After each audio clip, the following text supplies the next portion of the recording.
Hi ಎಲ್ಲರಿಗೂ ನಮಸ್ಕಾರ. Welcome back to Samruddhi garden. ಎಲ್ಲರೂ ಚೆನ್ನಾಗಿದ್ದೀರಾ ಅಂದ್ಕೊಂಡಿದ್ದೀನಿ. ಇವತ್ತು ನಮ್ಮ ತೋಟಕ್ಕೆ ಒಂದು ಲಿಕ್ವಿಡ್ನ ಕೊಡ್ತಾ ಇದ್ದೀನಿ. ಈ ಬೇಸಿಗೆ ಕಾಲದಲ್ಲಿ ಲಿಕ್ವಿಡ್ನ ಕೊಡೋದ್ರಿಂದ ಗಿಡಗಳು ತುಂಬ ತಂಪಾಗಿರುತ್ತೆ. ಇದು ಬಾಳೆಹಣ್ಣು ಸಿಪ್ಪೆ ಎಲ್ಲ ಕಲೆಕ್ಟ್ ಮಾಡಿ ಇಟ್ಟಿದ್ದೆ ನಾನು. ಇದು ಪಚ್ಚ ಬಾಳೆಹಣ್ಣು ಸಿಪ್ಪೆ, ಯಾವ ಬಾಳೆಹಣ್ಣು ಸಿಪ್ಪೆ ಆದರೂ ನಡೆಯುತ್ತೆ. ಅದೆಲ್ಲ ಎಲ್ಲರ ಮನೆ ಸಾಮಾನ್ಯವಾಗಿ ಬಾಳೆಹಣ್ಣು ತಂದಿರ್ತೀರ, ಅದನ್ನೆಲ್ಲ ಕಲೆಕ್ಟ್ ಮಾಡಿ ಇಟ್ಕೊಂಡಿದ್ದು.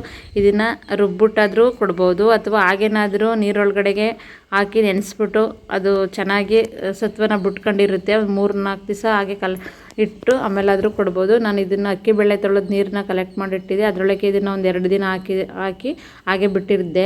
ಮತ್ತು ಇದಕ್ಕೆ ಸ್ವಲ್ಪ ಬೆಲ್ಲನೂ ಹಾಕಿದ್ದೆ. ಬೆಲ್ಲ ಹಾಕೋದ್ರಿಂದ ವಾಸನೆ ಬರೋದಿಲ್ಲ ನೀರು. ಬೆಲ್ಲ ಹಾಕ್ಬಿಟ್ಟು ಹಾಗೆ ಇಟ್ಟಿದ್ದೆ. ನೋಡಿ ಎಷ್ಟು ಚೆನ್ನಾಗಿ ಪರ್ಮೆಂಟೇಷನ್ ಆಗಿದೆ, ತುಂಬ ಚೆನ್ನಾಗಿ ಪರ್ಮೆಂಟೇಷನ್ ಆಗಿದೆ. ಅದನ್ನೆಲ್ಲ ಚೆನ್ನಾಗಿ ಕಿವುಚ್ಬಿಟ್ಟು ಅದ್ರ ಸತ್ವ ಎಲ್ಲ ಚೆನ್ನಾಗಿ ಬಿಟ್ಕೊಳ್ಳುತ್ತೆ. ಅದೆಲ್ಲನ ಆಚೆಗೆ ತೆಗ್ದಾಕ್ಬಿಡ್ಬೇಕು. ಅದನ್ನೇನು ಆ ಗಿಡಕ್ಕೆ ಬುಡಕ್ಕೆ ಹಾಕ್ಬಾರ್ದು. ಇದನ್ನು ಕಿಚನ್ ವೇಸ್ಟ್, ಗಾರ್ಡನ್ ವೇಸ್ಟ್ ಇರುತ್ತಲ್ಲ ಅದರೊಳಗೆ ಹಾಕೋಬೋದು. ಇದೇನು ವೇಸ್ಟ್ ಆಗೋದಿಲ್ಲ. ಈ ಥರ ಚೆನ್ನಾಗಿ ಕಿವಿಸಿದಾಗ ಅದರ ಸತ್ವ ತುಂಬ ಚೆನ್ನಾಗಿ ಬಿಟ್ಕೊಳ್ಳುತ್ತೆ. ಇದು ಎಲ್ಲರ ಮನೇಲಿ ಅಕ್ಕಿ ಬೇಳೆ ತೊಳೆದು ನೀರು ಇದ್ದೇ ಇರುತ್ತಲ್ವ. ನಾವು ಬರೀ ನೀರನ್ನ ಹಾಕೋ ಬದಲು ಇದನ್ನು ಹಾಗೆ ಶೇಖರಣೆ ಮಾಡಿ ಇಟ್ಕೊಂಡಿದ್ದು ಅದಕ್ಕೆ ನೀರನ್ನ ಮಿಕ್ಸ್ ಮಾಡ್ಕೊಂಡು ಕೊಡ್ಬೋದು. ಇವಾಗ ಬೇಸಿಗೆ ಕಾಲದಲ್ಲಿ ನಾವು ಎಷ್ಟು ಗಿಡಗಳನ್ನ ಕೇರ್ ಮಾಡಿದ್ರೂ ಸಾಲದು. ತುಂಬ ಬಿಸಿಲಿರೋದ್ರಿಂದ ಗಿಡಗಳಿಗೆ ಇದನ್ನು ಕೊಡೋದ್ರಿಂದ ತುಂಬ ಚೆನ್ನಾಗಿ ತಂಪಾಗುತ್ತೆ, ಮತ್ತು ಗಿಡಗಳು ಚೆನ್ನಾಗಿ ಹೆಲ್ದಿಯಾಗಿರುತ್ತೆ. ಅದರಿಂದ ನಾನು ಇದೇ ರೀತಿ ನಾನು ಲಿಕ್ವಿಡ್ನ ಕೊಡ್ತಾ ಇರೋದು. ಹಳೆ ವಿಡಿಯೋದಲ್ಲಿ ಸುಮಾರು ಲಿಕ್ವಿಡ್ಗಳನ್ನ ತೋರಿಸಿದ್ದೀನಿ ನಾನು. ಅದರಲ್ಲಿ ಇವಾಗಲೂ ಇದನ್ನು ಹಳೆ ವಿಡಿಯೋದಲ್ಲಿ ಇದನ್ನು ಮಾಡಿದ್ದೀನಿ ನಾನು. ಇದನ್ನು ಬೇರೆ ರೀತಿ ಮಾಡಿದ್ದೆ.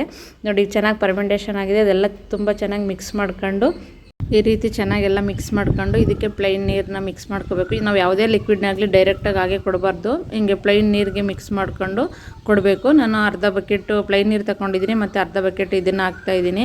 ಚೆನ್ನಾಗಿ ಪರ್ಮೆಂಟೇಷನ್ ಆಗಿರೋದ್ರಿಂದ ನೀರನ್ನ ಜಾಸ್ತಿ ಹಾಕಿದ್ರೂ ಆಗುತ್ತೆ. ಇದಕ್ಕೆ ಡೈರೆಕ್ಟಾಗಿ ಹಾಗೆ ಕೊಡಬಾರ್ದು.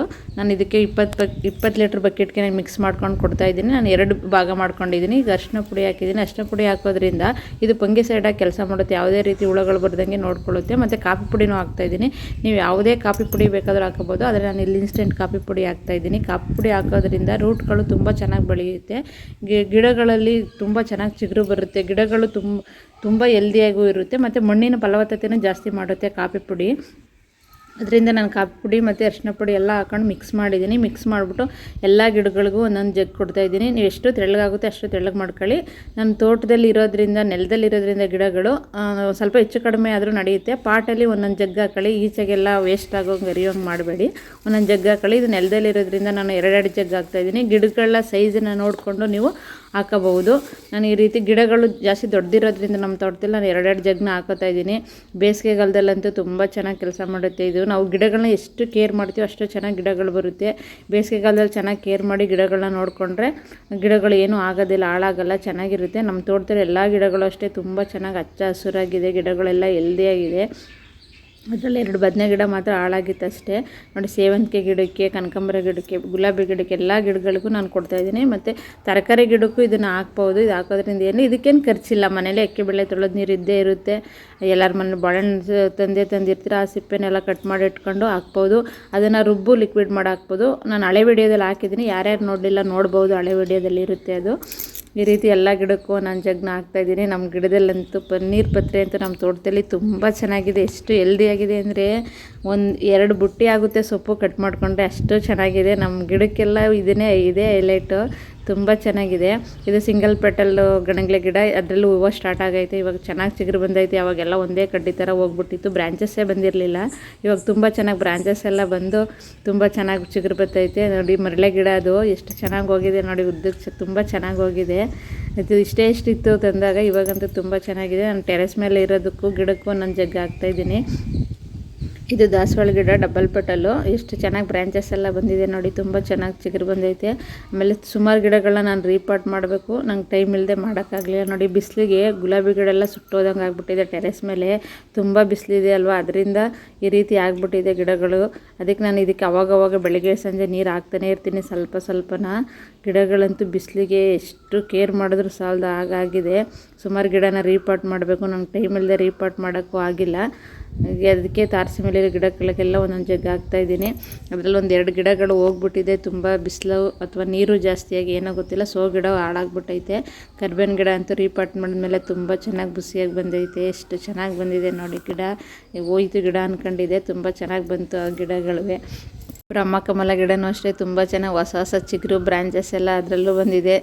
ತುಂಬ ಚೆನ್ನಾಗಿದೆ. ಇದು ರೀಪಾಟ್ ಮಾಡ್ತಾ ಇದ್ದೀನಿ ಇದನ್ನು. ಇದೇನು ಹಾಳಾಗ್ಬಿಡ್ಬೋದು, ನೀರು ಜಾಸ್ತಿ ಆಗಿಬಿಟ್ಟೈತೆ. ಇದು ಸೋ ಗಿಡ, ಇದಕ್ಕೆ ಇನ್ನೊಂದಿದೆ ಅದು ತುಂಬ ಚೆನ್ನಾಗಿದೆ. ಇದರಲ್ಲಿ ನೀರು ಜಾಸ್ತಿ ಆಗಿದೆ ಅಂದ್ಕೊಂಡಿದ್ದೀನಿ. ಅದಕ್ಕೆ ಗಿಡ ಒಂದು ಥರ ಆಗೈತೆ. ಅದಕ್ಕೆ ಬೇರೆ ಶಿಫ್ಟ್ ಮಾಡ್ತಾಯಿದ್ದೀನಿ. ಇದನ್ನು ಬೇರೆ ಕಡೆಗೆ 2 ಕಡೆಗೆ ನೆಡೋಣ ಅಂದ್ಬಿಟ್ಟು. ನೋಡಿ ಬೇರೆಲ್ಲ ಒಂಥರ ಕೊಳ್ತೋ ಥರ ಆಗಿಬಿಟ್ಟಿದೆ, ನೀರು ಜಾಸ್ತಿ ಆಗೈತೆ ಇದಕ್ಕೆ. ಅದಕ್ಕೆ ಇದನ್ನೇನು ಬೇರೆ ಇರಬೇಕಂತ ಏನಿಲ್ಲ, ಕಡ್ಡಿ ನೆಟ್ಟಿದ್ರು ಬರುತ್ತೆ. ಇದು ಕಟ್ಟಿಂಗಿಂದನೂ ಚೆನ್ನಾಗಿ ಚಿಗುರು ಬರುತ್ತೆ. ಅದಕ್ಕೆ ಇದನ್ನು 2 ಕಡೆ ನೆಡ್ತಾಯಿದ್ದೀನಿ. ಮೊದಲೆಲ್ಲಿತ್ತು ಅದಕ್ಕೆ ಒಂದು ನೆಡ್ತಾಯಿದ್ದೀನಿ, ಪಾಟ್ಗೊಂದು ಹಾಕ್ತಾಯಿದ್ದೀನಿ. ಹೂವು ಅಂತೂ ತುಂಬ ಚೆನ್ನಾಗಿದೆ ನೋಡೋಕ್ಕೆ. ನನಗೇನು ಸೋ ಗಿಡಗಳೇನು ಅಷ್ಟು ಇಷ್ಟ ಇಲ್ಲ, ಆದರೂ ತಂದಿದ್ನಲ್ವ ಅಂದ್ಬಿಟ್ಟು ಹಾಕಿದ್ದೀನಿ. 2 ಕಡೆ ಹಾಕ್ತಾಯಿದ್ದೀನಿ, ನೋಡೋಣ ಹೇಗೆ ಬರುತ್ತೆ. ಮಣ್ಣು ನೋಡಿ, ಯಾವುದೇ ಪಾಟ್ ಮಿಕ್ಸಿಂಗ್ ಆಗಲಿ ಈ ರೀತಿ ಇರಬೇಕು. ಮಣ್ಣು ಪುಡಿ ಆಗಿರಬೇಕು. ಜಿಗಿ ಮಣ್ಣಾದರೆ ಗಿಡಗಳು ಚೆನ್ನಾಗಿ ಬರೋದಿಲ್ಲ. ಈ ರೀತಿ ಮಣ್ಣು ಪುಡಿಯಾಗಿದ್ದರೆ ತುಂಬ ಚೆನ್ನಾಗಿ ಬರುತ್ತೆ. ನಾವು ಗಿಡ ಪಾಟ್ ಮಿಕ್ಸಿಂಗ್ ಮಾಡಿರೋದು ಹಳೆ ವಿಡಿಯೋದಲ್ಲಿದೆ, ಯಾರ್ಯಾರು ನೋಡಲಿಲ್ಲ ಹೋಗಿ ನೋಡ್ಬೋದು. ಯಾವ ರೀತಿ ನಾನು ಪಾಟ್ ಮಿಕ್ಸಿಂಗ್ ಮಾಡಿದ್ದೀನಿ ಅನ್ನೋದು ಅದರಲ್ಲಿದೆ. ಅದರಿಂದ ನಾನು ಈ ರೀತಿ ಎಲ್ಲ ಬೇರೆ ಬೇರೆ ಕಡೆಗೆಲ್ಲ ನೆಡ್ತಾಯಿದ್ದೀನಿ. ನನ್ನಿಷ್ಟಕ್ಕೆ ಬರೋದು ಡೌಟ್, ಅದು ಬೇರೆ ಸ್ವಲ್ಪ ಹಾಳಾಗ್ಬಿಟ್ಟಿದೆ. ಇನ್ನೊಂದು ಗಿಡ ಇದೆ, ಅದು ಚೆನ್ನಾಗಿದೆ. ಅದನ್ನು ಬೇರೆ ಕಡೆ ಅದನ್ನು ರೀಪಾಟ್ ಮಾಡಬೇಕು. ಇವಾಗ ಗಿಡಗಳೆಲ್ಲ ಜಾಸ್ತಿ ಆಗಿಬಿಟ್ಟೈತೆ, ನಂಗೆ ರೀಪಾಟ್ ಮಾಡೋಕ್ಕೆ ಟೈಮ್ ಇಲ್ಲದೆ ಮಾಡಿಲ್ಲ. ನೋಡಿ ಈ ರೀತಿ ಹಾಕೋತಾಯಿದ್ದೀನಿ ಎಲ್ಲ ಗಿಡಗಳನ್ನೂ. ಬರೀ ಬದನೆ ಗಿಡದಲ್ಲಿ ಮಿಲಿ ಬಗ್ಸು ಜಾಸ್ತಿ ಆಗಿಬಿಟ್ಟಿದೆ, ತುಂಬ ಮಿಲಿ ಬಗ್ಸ್ ಆಗೈತೆ. ಇದು 2 ಗಿಡನ ನಾನು ಕಟ್ ಮಾಡಿರಲಿಲ್ಲ, ಇನ್ನೆಲ್ಲ ಗಿಡನೂ ಕಟ್ ಮಾಡಿದ್ದೆ. ಅವಾಗ ಇದು 2 ಗಿಡ ಹೆಲ್ದಿಯಾಗಿತ್ತು ಅಂದ್ಬಿಟ್ಟು ಕಟ್ ಮಾಡಿರಲಿಲ್ಲ. ಇವಾಗ ಅದಕ್ಕೂ ಮಿಲಿ ಬಗ್ಸ್ ಆಗಿಬಿಟ್ಟೈತೆ ತುಂಬ. ಅದಕ್ಕೆ ಕಟ್ ಮಾಡೋದೆಲ್ಲ ತೆಗಿತಾ ಇದ್ದೀನಿ. ಎಷ್ಟೊಂದು ಆಗಿಬಿಟ್ಟಿದೆ ಅಂದರೆ, ಸ್ವಲ್ಪ ಇದ್ದಾಗ ಏನಾದರೂ ಸ್ಪ್ರೇ ಮಾಡಿದ್ರೆ ಕೀಟನಾಶಕನ ಹೋಗುತ್ತೆ, ಆದರೆ ಜಾಸ್ತಿ ಆದಾಗ ಯಾವುದೇ ಕಾರಣಕ್ಕೂ ಅದು ಹೋಗೋದಿಲ್ಲ. ಬೇರೆ ಗಿಡಕ್ಕೆಲ್ಲ ಸ್ಪ್ರೆಡ್ ಆಗಿಬಿಡುತ್ತೆ. ಅದಕ್ಕೆ ನಾನು ಗಿಡ ಎಲ್ಲ ಕಟ್ ಮಾಡಿ ತೆಗೆದುಬಿಡ್ತೀನಿ. ನೋಡಿ ಅಲ್ಲಿ ಎಷ್ಟೊಂದು ಆಗಿಬಿಟ್ಟಿದೆ, ತುಂಬ ಆಗಿಬಿಟ್ಟಿದೆ. ಅದಕ್ಕೆ ಕಾಯಿ ಏನೋ ಅಷ್ಟು ಬಿಟ್ಟಿರಲಿಲ್ಲ, ಅದಕ್ಕೆ ನಾನು ಕಟ್ ಮಾಡಿಬಿಟ್ಟು ತೆಗೆದುಬಿಟ್ಟು ಅದಕ್ಕೆಲ್ಲ ತೊಪ್ಪೆ ಮೆತ್ತಿದ್ದೀನಿ. ತುದಿಗೆಲ್ಲ ಬಿಸಿಲಿಗೆ ಒಣಗೋಗುತ್ತೆ ಅಂತ. ಅರಿಶಿನ ಪುಡಿನಾದರೂ ಹಾಕ್ಬೋದು, ತೊಪ್ಪೆನಾದರೂ ಹಾಕ್ಬೋದು, ಇಲ್ಲ ಮಣ್ಣಾದರೂ ಮೆತ್ಬೋದು. ನಾನು ತೊಪ್ಪೆ ಇತ್ತು ಅಂದ್ಬಿಟ್ಟು ತೊಪ್ಪೆನ ಮೆತ್ತಿದ್ದೀನಿ. ಗಿಡಗಳಂತೂ ತುಂಬ ಚೆನ್ನಾಗಿ ಕಾಯಿ ಬಿಡುತ್ತೆ ಆ ಗಿಡಗಳು. ನೋಡಿ ನಮ್ಮ ತೋಟದಲ್ಲಿ ಗಿಡ ಎಷ್ಟು ಚೆನ್ನಾಗಿದೆ. ಎಲ್ಲರೂ ಸಬ್ಸ್ಕ್ರೈಬ್ ಮಾಡ್ಕೊಂಡು ವಿಡಿಯೋ ನೋಡಿ. ಹಾಗೆ ಈ ವಿಡಿಯೋ ಇಷ್ಟ ಆದರೆ ಬೇರೆಯವ್ರಿಗೂ ಶೇರ್ ಮಾಡಿ. ಹಾಗೆ ಒಂದು ಲೈಕ್ ಕೊಡಿ. ನೆಕ್ಸ್ಟ್ ವಿಡಿಯೋದಲ್ಲಿ ಸಿಗ್ತೀನಿ. Thank you.